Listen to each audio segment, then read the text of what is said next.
Just relax and breathe.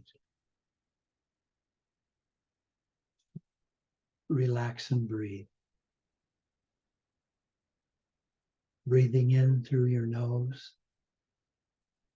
and allowing that breath to go into each cell of your body and wake it up and put a smile on its face. Because you're breathing pure grace. You're breathing the loving, intelligent energy of the universe. It's in the air around us. It's alive. It's real.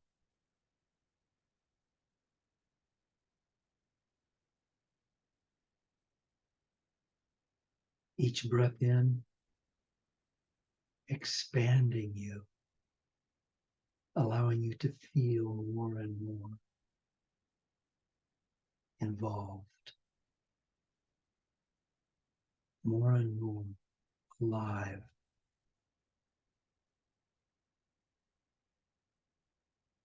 Use your imagination and pretend you're breathing in joy, pure joy.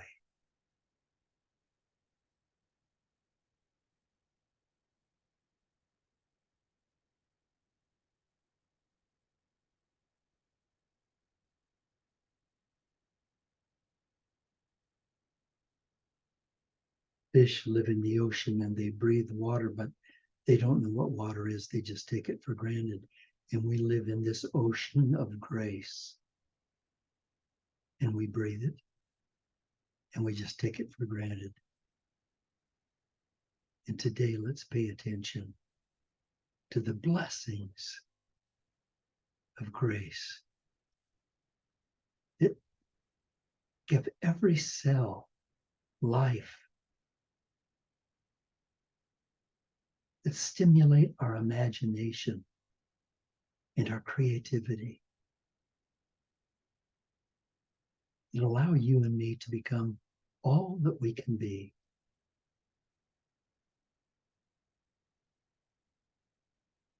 To heal our hurts and to be born again each day anew.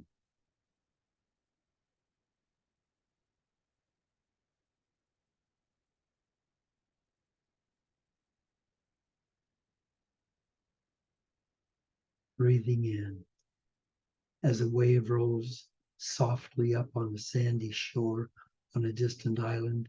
That's your incoming breath. It rolls in on the shore and then it pauses and then it slides back into the sea. Gently, gently, gently. That's your exhale.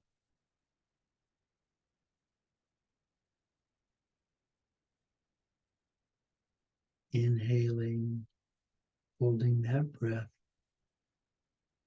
and then just letting it go. And knowing that you are blessed.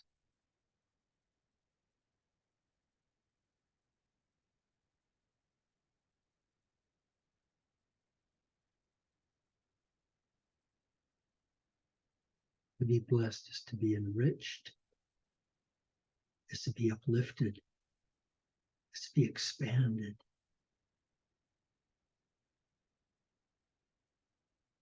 You can only be blessed if you know you are precious. And you are precious.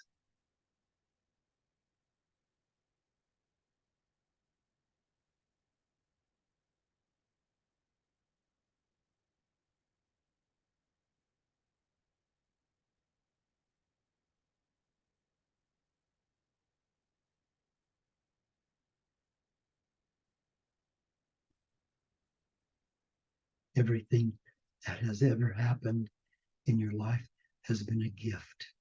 Even the down times, even the great hurts, they made you who you are. Stronger, wiser, more able to be in joy. The joy that you're breathing in now.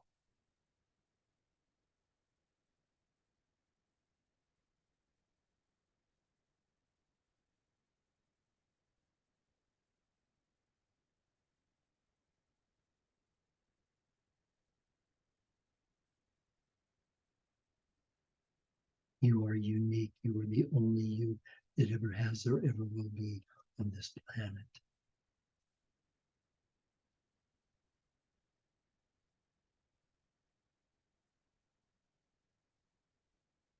You came here with special gifts in a package that you have yet to unwrap,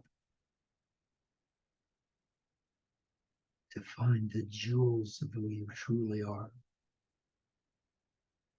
of who we're waiting for. As you breathe in gently, know that you are blessed.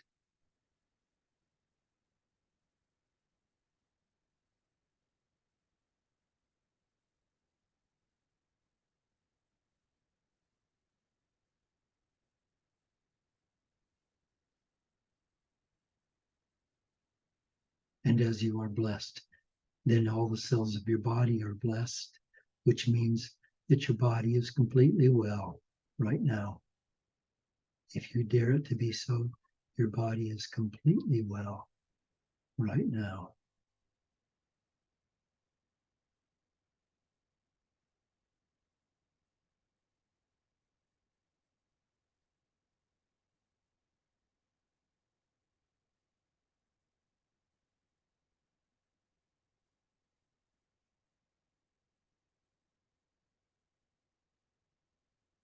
Now, at your own pace, come back to us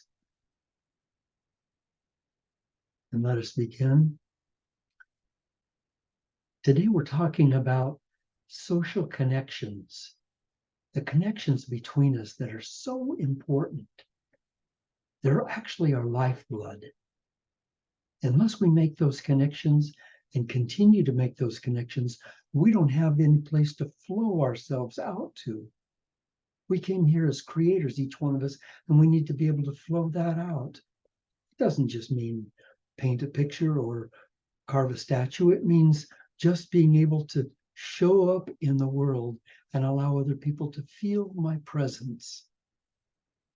Because in that presence, there is something really unique. As I talked about in the meditation, there's only one of you that ever was or ever will be.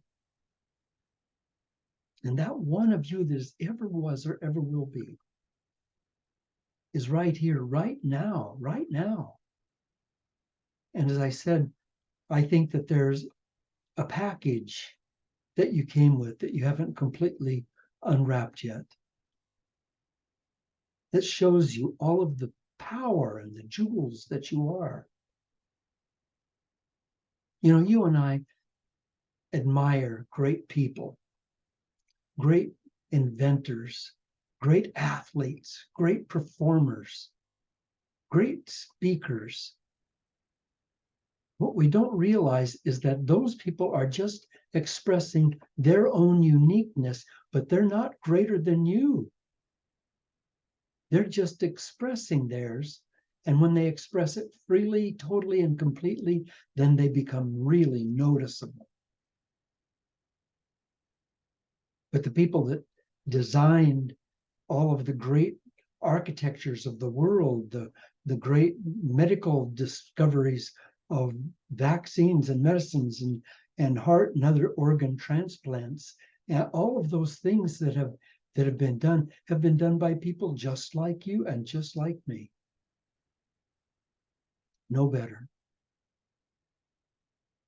So we should need to unwrap that package. And in unwrapping that package, we need to be able to flow it out into the world. We need to connect. Because otherwise, we fall into loneliness. And that's the opposite, isn't it, of social connection? That's the opposite of being a friend and making friends. That's the opposite of being who I am on this planet at this time. Joshua Slocum, in April of 1895, set out from Boston to be the first person ever to sail around the world alone. He sailed alone for 46,000 miles. 46,000 miles, 74,000 kilometers. His journey took more than 3 years. Now, here's a person who knows what loneliness is. And here's what Joshua Slocum said about loneliness.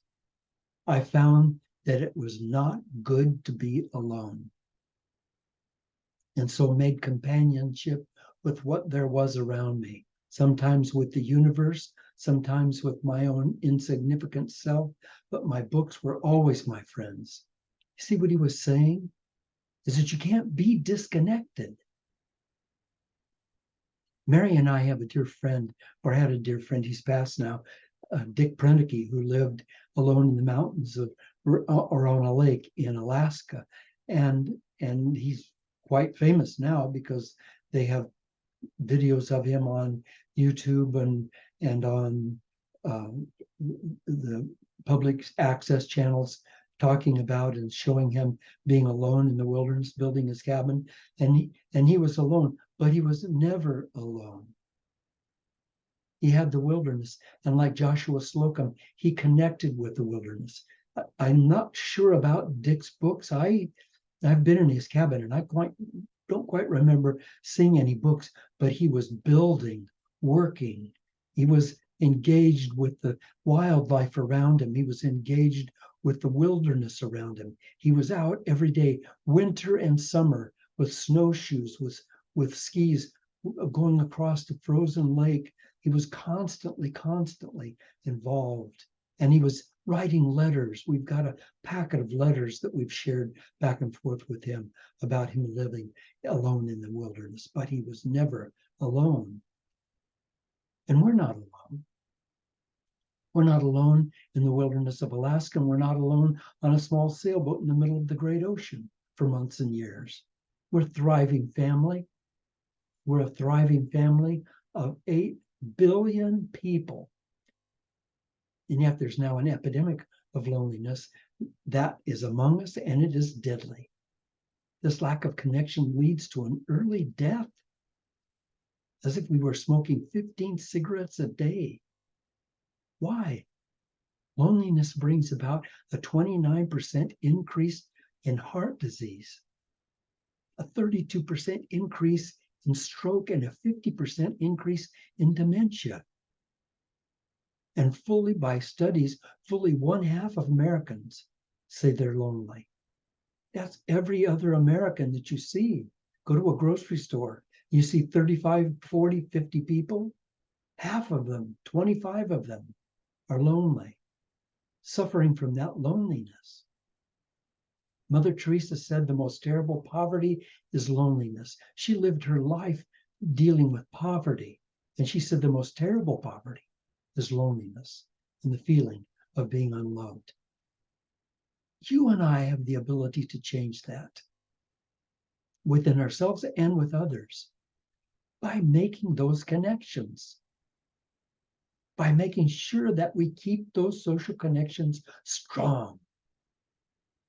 You know, teenagers, younger people from 15 to 24 years old have 70% less companionship with their friends, 70% less companionship with their friends than maybe 30 years ago. 70%. Why? Because friendship has been replaced by media, and they're lonely. So today I'm asking all of us to be aware of this and to do something about it.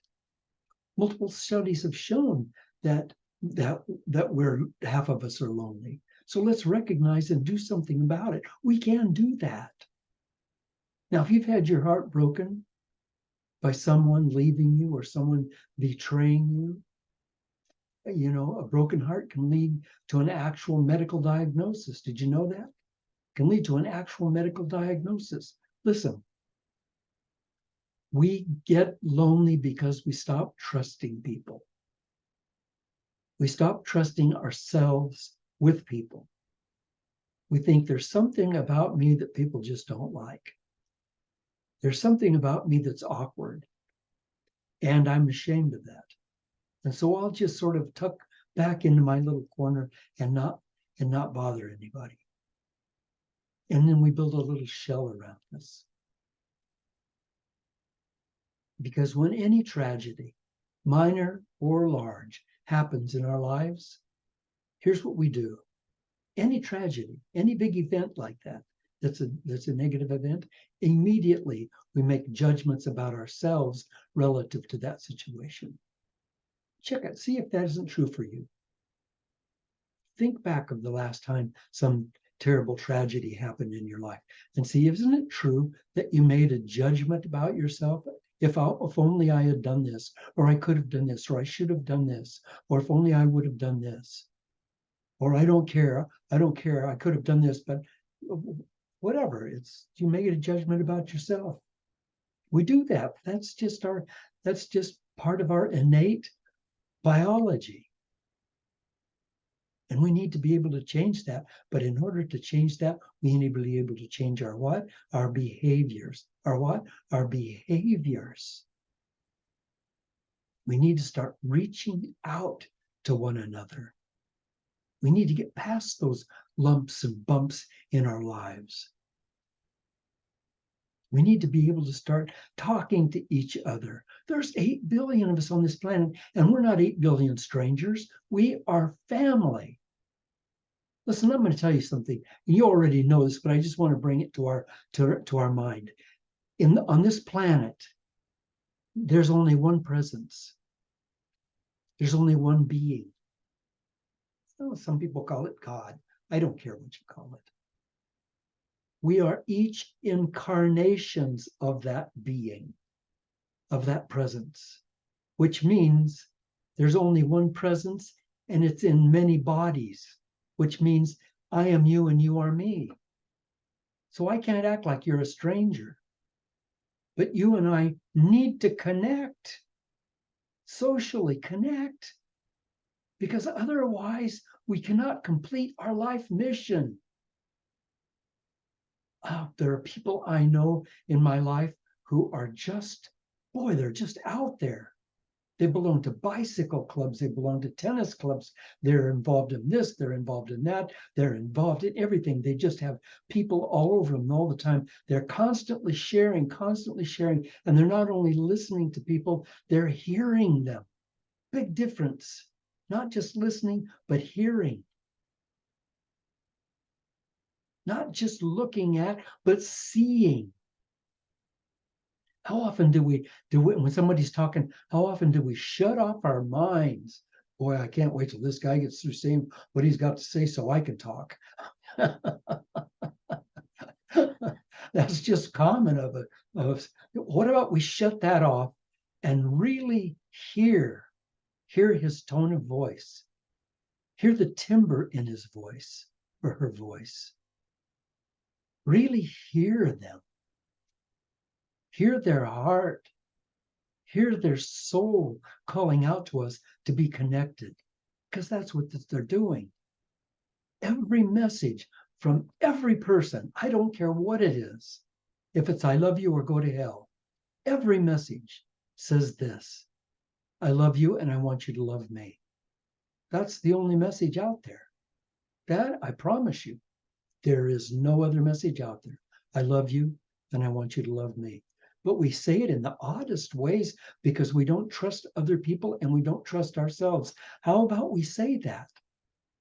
I was talking to a guy the other day who said he grew up in a family and he's now in his 50s, and his mother and father never, ever said, I love you. He said, oh, it's okay. They showed it in other ways. No, it's not okay. It's not okay.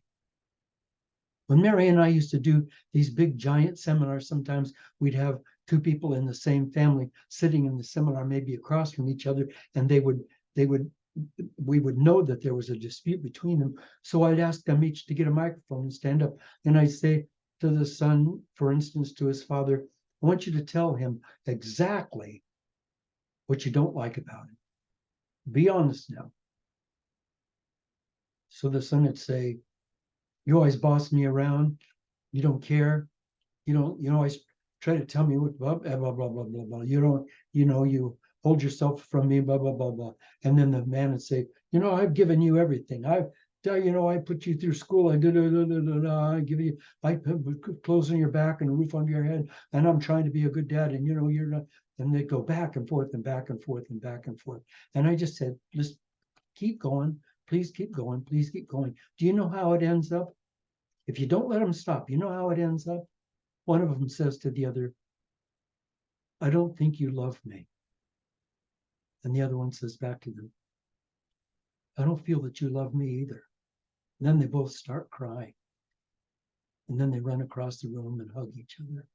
Why do we have to wait? Why do we have to wait for that? These people around us that look like strangers, they're not strangers. And half of them, one half of them, are dying from loneliness. And we can change that. You and I, we can change that. We can change that.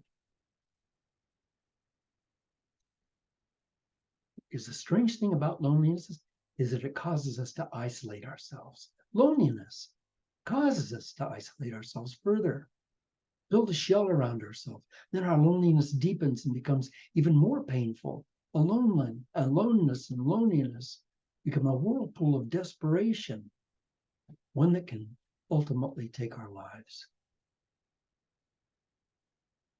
Robin Williams, you know, because, and here's the fact, and I'm just going to talk about Robin Williams for just a minute, but what he said was something really important because a lot of times when we're with other people or we're in groups of people or in crowds of people or with our family, we still feel terribly lonely. And Robin Williams, God bless this wonderful genius of a man. Oh my God, such a beautiful, beautiful human being, committed suicide. Said, I used to think the worst thing in the world was to end up all alone. It's not. The worst thing in life is to end up with people that make you feel all alone. So let's not be one of those people who make other people feel alone. Let us be people who heal, who care, who seek others who care, and let's today become the cure for loneliness. We can reach across the borders of isolation.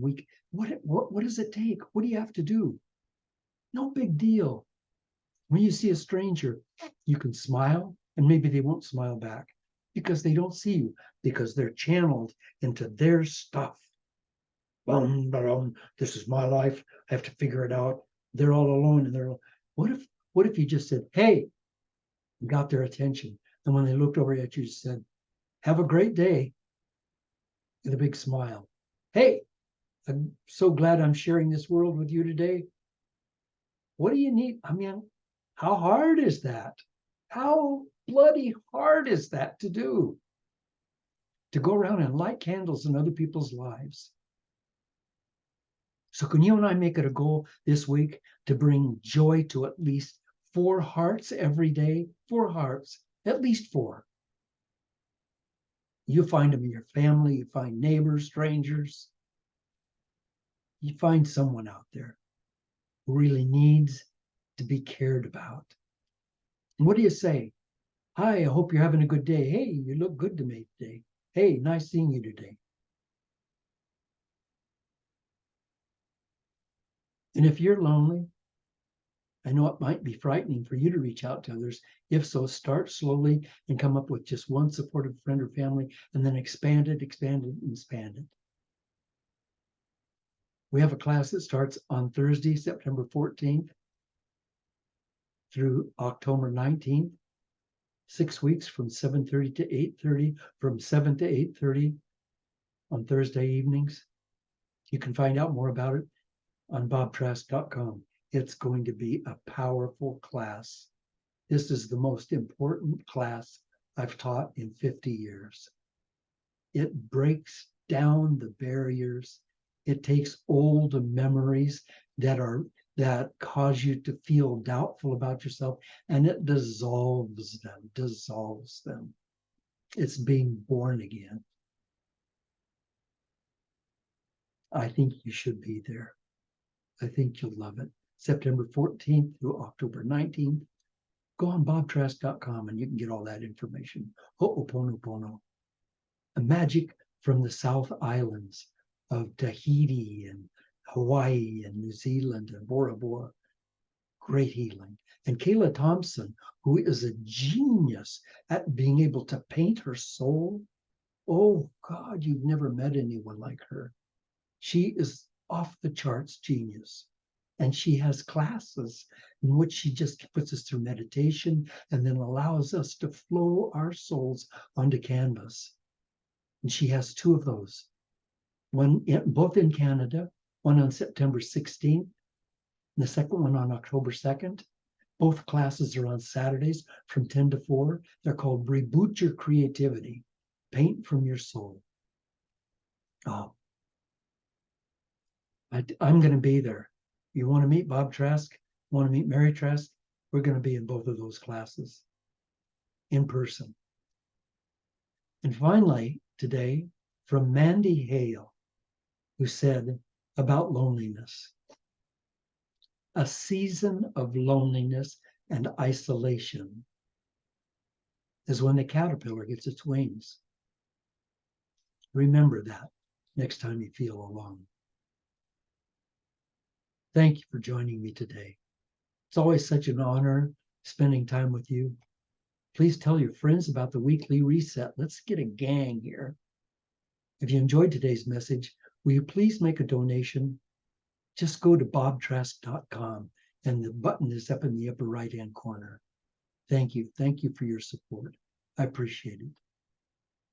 And now for the next half hour, we're going to have a little conversation, questions and answers.